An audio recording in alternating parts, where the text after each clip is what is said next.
بسم الله الحمد لله والصلاة والسلام علی رسول الله. یک خواهر سوال می کنند که ما هر سال یک روز معین را در ماه مرد همچون عید زنان قید می کنیم. آیا قید کردن این روز و یا تحفه دادن در این روز جایز است؟ هر عیدهایی که خلاف شریعت اسلام است، این عیدها عیدهای بافته و نوآوری در دین است. این عیدها عیدهایی هستند که در زمان رسول الله صلی الله علیه و سلم پیدا نشده اند. همین طور احتمال دارد که از مسلمانان به وجود نآمده است.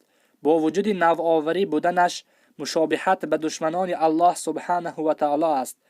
عیدهای مسلمانان مطابق شریعت اسلام که این عید رمضان، عید قربان و عید هفته روز جمعه است. غیر این سه عید دیگر در اسلام عید وجود ندارد.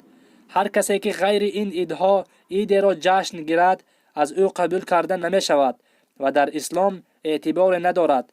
چگونه که پیامبر صلی الله علیه و سلم گفتند هر کسی که بر دین نوآوری آورد که از دین نیست وی رد کرده می شود، یعنی الله سبحانه و تعالی قبول نمی کند.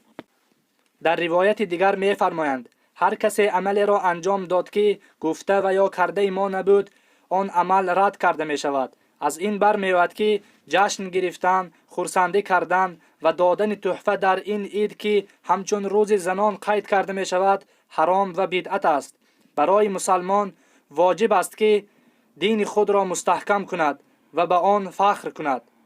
مسلمان باید دوری جوید از آن چیزهایی که الله و رسولش برای او حرام گردانید. مسلمان نباید خود را بر هر قوم و گروه مشابهت دهد. با وجود این مسلمان باید اجرا کننده شریعت الله سبحانه و تعالی باشد. وی شخصی باشد که پیرو پیامبر صلی الله علیه و سلم باشد، نه پیرو هوا و هوس خود. او برای دیگران باید نمونه خوب باشد، نه نمونه بد. برای آن که شریعت الله سبحانه و تعالی الحمدلله که همه طرفه پر است.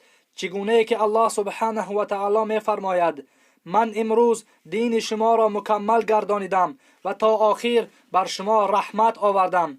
من از شما راضیم اگر وقتی که در راه اسلام باشید. مادر سزاوار است که در یک سال یک روز به شرف او جشن گرفته شود، اما هر چیزی که مقابل دین اسلام باشد رد کرده می شود. نباید ما مادر را یک روز قدردانی کنیم، ما باید مادر را هر روز قدردانی کنیم. مادر در برابر فرزندان خود حقوق و عهده‌داری های خود را دارد. آنها را تربیت کند تنها به طاعت و عبادت الله سبحانه و تعالی در هر زمان و در هر مکان، تنها به اطاعت الله و رسولش، نه به نافرمانی الله و رسولش.